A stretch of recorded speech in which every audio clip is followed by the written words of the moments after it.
Hello everyone and welcome back to my YouTube channel the literature talks. And आज हम एक ऐसी novel के बारे में बात करने वाले हैं जो सिर्फ एक स्टोरी नहीं है, यह एक दर्द है। एक ऐसा दर्द जो मिलियंस ऑफ पीपल ने झेला और जिसे चमन नाहल ने अपनी रूह से लिखकर कागज पे उतार दिया। आज का टॉपिक है आज़ादी, और मैं चाहती हूँ कि इस वीडियो के एंड तक आप लोग सिर्फ प्लॉट नहीं जानें, बल्कि इस नॉवेल की हर एक लेयर को समझें, हर एक थीम को पकड़ें, और एग्जाम में जो भी क्वेश्चन आए आप उससे इतने कॉन्फिडेंस के साथ लिखें कि मार्क्स आपके हैं। तो शुरू करते हैं बिल्कुल बेसिक्स से। पहले ये समझो कि इंडियन राइटिंग इन इंग्लिश आया कहाँ से। 250 साल से ज़्यादा टाइम तक इंडिया ब्रिटिश रूल में रहा। इस वजह से इंग्लिश लैंग्वेज यहाँ डीपली सेटल हो गई। एक डिबेट थी कि इंडिया में पढ़ाई का मीडियम क्या होना चाहिए। एक साइड पर वो लोग थे जो संस्कृत और पर्शियन को प्रमोट करना चाहते थे। दूसरी साइड पर एंग्लिसिस्ट थे, जिनमें सबसे प्रोमिनेंट नाम था थॉमस बेबिंगटन मैकॉले का। मैकॉले ने 2 फरवरी 1835 को गवर्नर जनरल को अपना फेमस मिनट प्रेजेंट किया, जिसमें उन्होंने स्ट्रांगली आर्ग्यू किया कि इंग्लिश ही पढ़ाई का प्राइमरी मीडियम होना चाहिए। ये ऑफिशियली एक्सेप्ट कर लिया गया और इंग्लिश पूरे इंडिया में एक कॉमन लैंग्वेज बन गई। इस बैकग्राउंड से जो लिटरेचर निकला उसे अलग अलग नाम दिए गए: Indo Anglian literature, Indian English literature, और finally Indian writing in English. इस कैटेगरी में आते हैं रविंद्रनाथ टैगोर, श्री औरोबिंदो, आर के नारायण राजा राव, और बाद में सलमान रुश्दी, अमिताभ घोष, अरुंधति रॉय, झुम्पा लाहिड़ी, विक्रम सेठ और कई और। इनके कॉमन थीम्स हैं Indian culture, social values, tradition और इंडियन हिस्ट्री। अर्लियर वर्क्स में nationalism, freedom struggle, social realism dominant themes थे। पोस्ट इंडिपेंडेंस राइटर्स ने east west conflict, multiculturalism, gender issues, magic realism और डायस्पोरा पे फोकस किया। चमन Nahal का आज़ादी उसी अर्लियर ट्रेडिशन में आता है, और जो चीज़ इसको अलग बनाती है वो है नाहल का चॉइस टू राइट इन हिंदी और उर्दू वर्ड्स फ्रीली, बिना ट्रांसलेट किए। यह एक कॉन्शियस डिसीजन था इंग्लिश को इंडियन बनाने का, उसे अपना बनाने का। अब इन द राइटर के बारे में। चमन नाहल का जन्म 2 अगस्त 1927 को सियालकोट, पंजाब, पाकिस्तान में हुआ था, मतलब पार्टीशन से पहले। वो खुद पार्टीशन सर्वाइवर हैं। 1947 में वो अपने फैमिली के साथ इंडिया आए। उन्होंने दिल्ली यूनिवर्सिटी से 1948 में इंग्लिश में MNTI किया। फिर यूनिवर्सिटी ऑफ नॉटिंघम गए ब्रिटिश काउंसिल स्कॉलर के रूप में 1959 से 61 तक, और वहां से PhD इन इंग्लिश की। उन्होंने 1977 में प्रेस्टिजियस साहित्य अकादमी अवार्ड जीता। Federation of Indian publishers award भी मिला 1977 में, और फिर 1979 में वो India, USA, Malaysia, Japan, Singapore, Canada और नॉर्थ कोरिया तक में विजिटिंग लेक्चरर के रूप में पढ़ा चुके हैं। इनके दूसरे इम्पॉर्टेंट नॉवेल्स हैं my true faces, the English queens, the crown and the loin cloths, the salt of life और the triumph of the tricolour. अब एक कोट जो एग्जाम में काम आएगा। नाहल ने 1991 में एक इंटरव्यू में कहा था कि उनकी राइटिंग में 2 थीम्स डोमिनेंट हैं। पहला, individual versus the joint family system in India. दूसरा, उनकी हिस्टोरिकल आइडेंटिटी एक इंडियन के रूप में।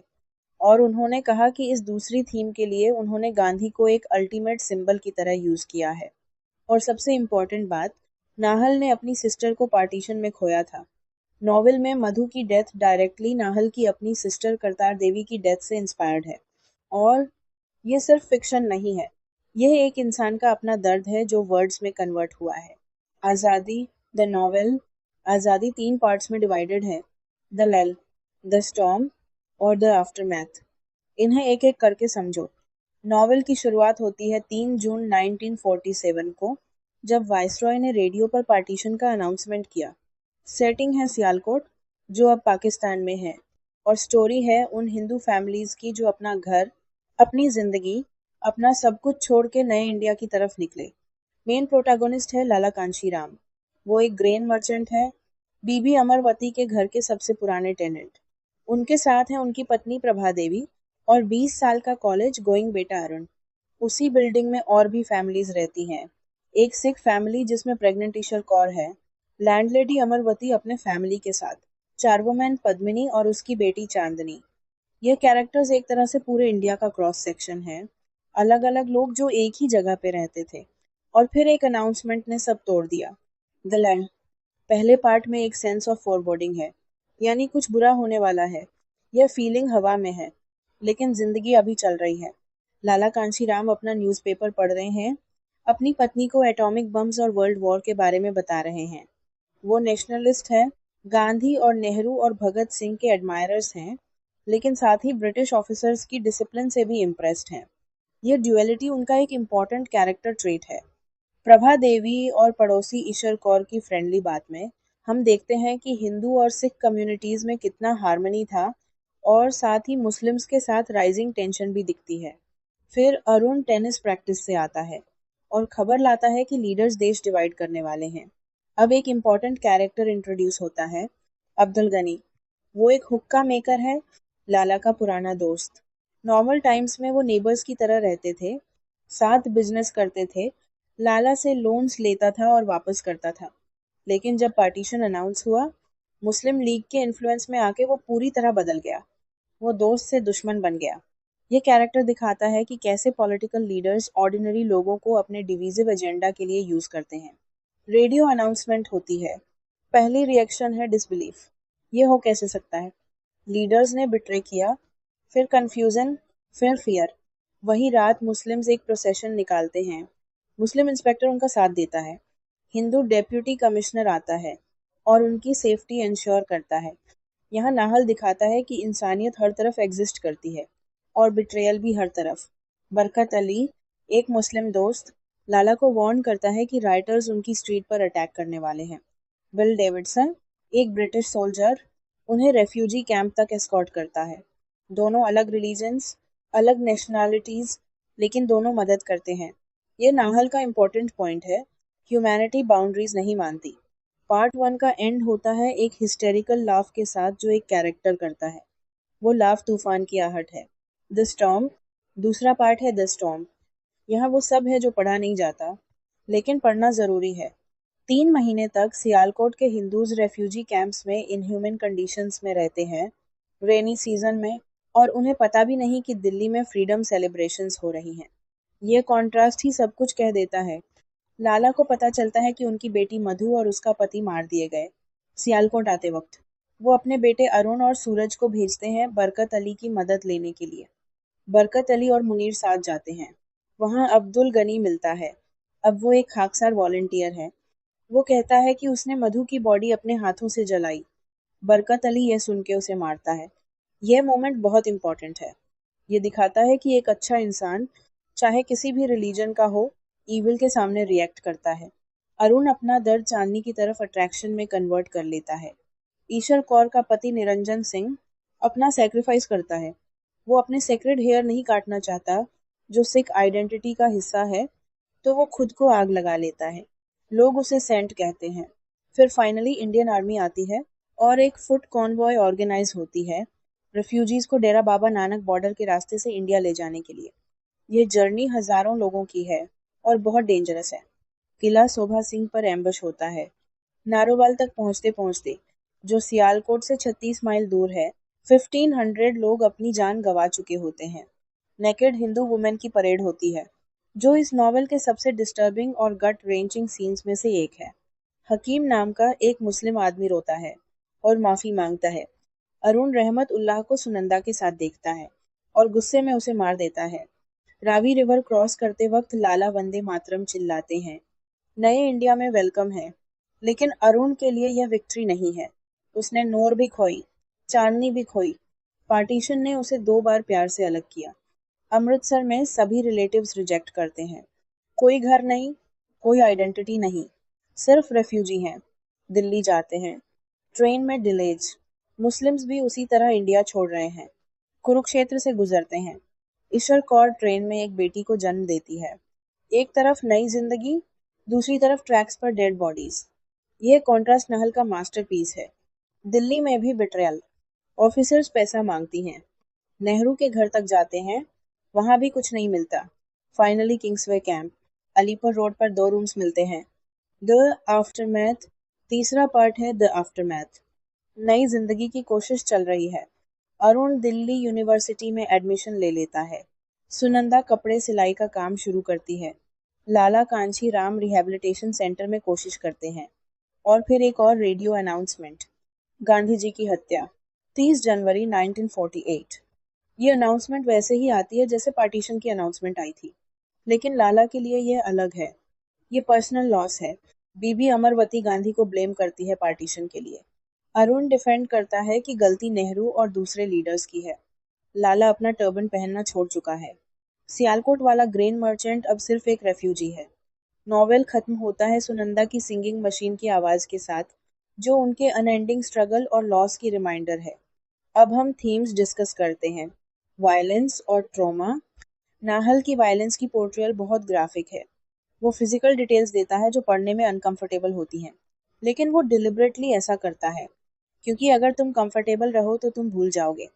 उन्होंने डिस्क्राइब किया है stabbing, burning bodies, mutilated limbs, पूरी डिटेल के साथ। और ये फिजिकल ट्रॉमा के साथ साथ मेंटल ट्रॉमा भी है। घर खो देना, आइडेंटिटी खो देना, अपनों को खो देना। दूसरे पार्टीशन राइटर्स से कंपेयर करो। सलमान रुश्दी का मिडनाइट्स चिल्ड्रेन एलिगोरिकल है, फिलोसॉफिकल है। खुशवंत सिंह का ट्रेन टू पाकिस्तान एक विलेज को माइक्रोकॉज्म की तरह दिखाता है। सादत हसन मंटो जैसे टोबा टेक्सिंग में साइकोलॉजिकल एस्पेक्ट्स एक्सप्लोर करता है, मेंटल असाइलम के इनमेट्स के थ्रू। नाहल इन सबसे अलग है क्योंकि वो फिजिकल और रियलिस्टिक है, ब्लंट है, डायरेक्ट है। के नागेश्वर राव का कोट याद रखो, नाहल एक रियलिस्टिक हिस्टोरिकल डॉक्यूमेंटेशन है पार्टीशन के एट्रोसिटीज की। Autobiographical elements. Nahal partition survivor थे। सियालकोट उनका अपना शहर था। मधु की कैरेक्टर उनकी अपनी सिस्टर करतार देवी से इंस्पायर्ड है। अरुण का कैरेक्टर उनकी खुद की लाइफ से पार्शली इंस्पायर्ड है। नॉवेल सिर्फ फिक्शन नहीं है, यह एक पर्सनल टेस्टिमनी है। नाहल का खुद का कोट इम्पोर्टेंट है एग्जाम के लिए। उन्होंने कहा था, I have always rejected the two nation theory and till this day I pine for the city in which I was born and raised. Hence, I wrote Azadi as a hymn to one's land of birth, rather than a realistic novel of partition. ये एक बहुत powerful statement है। आज़ादी सिर्फ partition novel नहीं है, यह अपनी ज़मीन के लिए एक गीत है। हिस्टोरिकल और पॉलिटिकल एलिमेंट। नॉवेल में आते हैं गांधी, नेहरू, जिन्ना, वेवेल, माउंटबेटन, जनरल रीज। ये सब पर्सनली नहीं आते, लेकिन लोगों के रिएक्शंस और कन्वर्सेशंस में हमेशा प्रेजेंट रहते हैं। गांधी के पूर्ण स्वराज की बात से लेकर मुस्लिम लीग की पाकिस्तान की डिमांड तक, कैबिनेट मिशन के फेलियर तक, और वाइसरॉय के अनाउंसमेंट तक, नाहल पूरी हिस्ट्री को वीव करता है एक कॉमन मैन की पर्सपेक्टिव से। लाला कांशी राम एक इम्पॉर्टेंट ऑब्जर्वेशन करते हैं। वो कहते हैं कि लीडर्स ने एक्चुअली कोई प्रिपरेशन नहीं की मास माइग्रेशन की, उन्होंने सिर्फ अनाउंसमेंट कर दिया। ये ऑर्डिनरी इंसान का फ्रस्ट्रेशन है जो लीडर्स के फैसले की कीमत चुकाता है। बिल डेविडसन का ऑब्जर्वेशन भी इम्पोर्टेंट है। वो कहता है कि कैबिनेट मिशन प्लान सबसे अच्छा प्लान था, उसे सिर्फ 6 महीने और चाहिए थे, लेकिन इंडियन लीडर्स ने उसे थ्रो अवे कर दिया। यह एक ब्रिटिश सोल्जर की क्रिटिक है, अपने ही ब्रिटिश गवर्नमेंट की और इंडियन लीडरशिप दोनों की। Quest for identity. नॉवेल 3 जून 1947 से शुरू होता है और 30 जनवरी 1948 को गांधी की डेथ पर खत्म होता है। 8 महीने की जर्नी, और इस पूरी जर्नी में एक ही सवाल है, मैं कौन हूँ अब? अलग कैरेक्टर्स अलग चॉइसेस करते हैं। गंगू माल इस्लाम कन्वर्ट कर लेता है और सियालकोट में रह जाता है। उसके लिए सर्वाइवल पहले है। निरंजन सिंह अपनी सिख आइडेंटिटी के लिए जान दे देता है, हेयर नहीं काटेगा। लाला कांशी राम रेफ्यूजी बनता है, टर्बन उतार देता है, लेकिन हिंदू आइडेंटिटी अभी भी पकड़े रहता है। अमृतसर में जब रिलेटिव्स रिजेक्ट करते हैं, तब लाला की जो फीलिंग है वो नॉवेल का कोर है। वो सिर्फ एक नाम चाहता है, फेम नहीं, सिर्फ एक पहचान। Not fame just a name. यह एक सेंटेंस पूरी नॉवेल को समराइज कर देता है। गांधी क्वार्टेट, ये एग्जाम में जरूर आता है। नाहल ने 4 नॉवेल्स लिखे हैं जिसमें गांधी सेंट्रल फिगर है। आज़ादी 1975 में आया, the crown and the loin cloth 1981 में, द साल्ट ऑफ लाइफ 1990 में और the triumph of the tricolour 1992 में।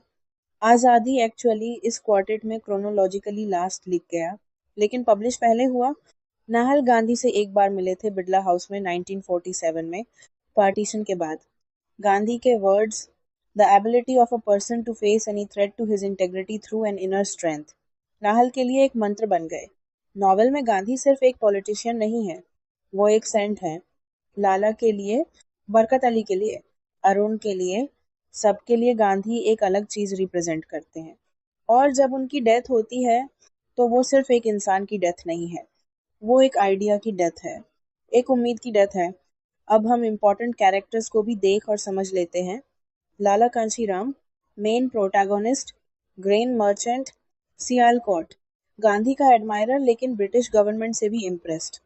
ड्युअलिटी उसका सबसे इम्पोर्टेंट ट्रेट है। वो रियलिस्टिक है क्योंकि हम सब में ये ड्युअलिटी होती है। उसकी जर्नी एक नाम से रेफ्यूजी तक और फिर वापस एक नाम ढूंढने की कोशिश तक है। प्रभा देवी, आइडियल इंडियन वाइफ, चालाक, मैच्योर, घर संभालती है, पति का ख्याल रखती है। पार्टीशन के बाद कम्युनिकेशन टूट जाता है उनके और लाला के बीच, ये भी एक लॉस है। अरुण कुमार, 20 साल का, इंग्लिश लिटरेचर का student, partial narrator, romantic, young, but जब क्राइसिस आता है तो तुरंत मैच्योर हो जाता है। नाहल की खुद की लाइफ से इंस्पायर्ड, उसने 2 बार प्यार किया, नूर को खोई, चांदनी को खोई। चांदनी, अरुण की दूसरी गर्लफ्रेंड, 18 साल की। उसका एंड क्लियरली नहीं बताया जाता। वो सिंबल है उन तमाम औरतों की जो पार्टीशन में खो गई।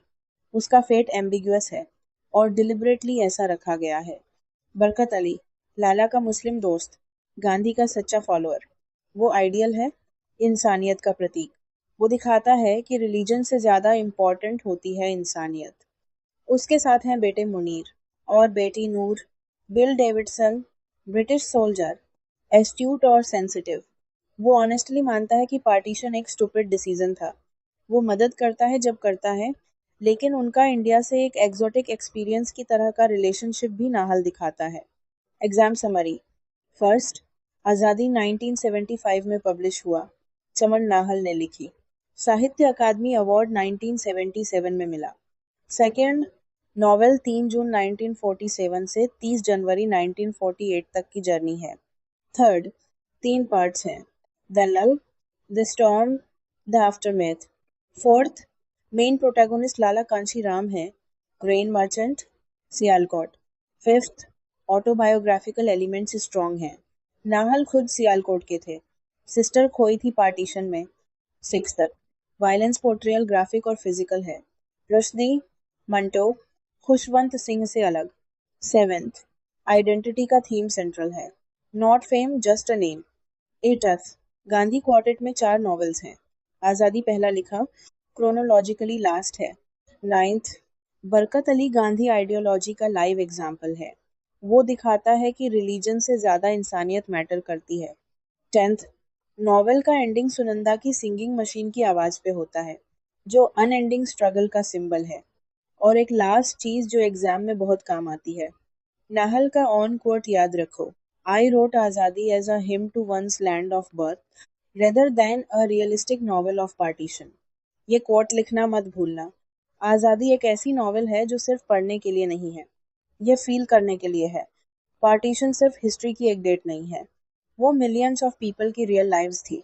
नाहल ने उस पेन को एक नाम दिया, एक चेहरा दिया, और हमारा काम है उस चेहरे को समझना। उम्मीद है ये वीडियो आपके काम आई। नोट्स तैयार कर लो, नेक्स्ट टाइम हम इन तीनों टेक्स्ट को फॉस्टर के फ्रेमवर्क के साथ कनेक्ट करेंगे। तब तक पढ़ते रहो। Bye bye.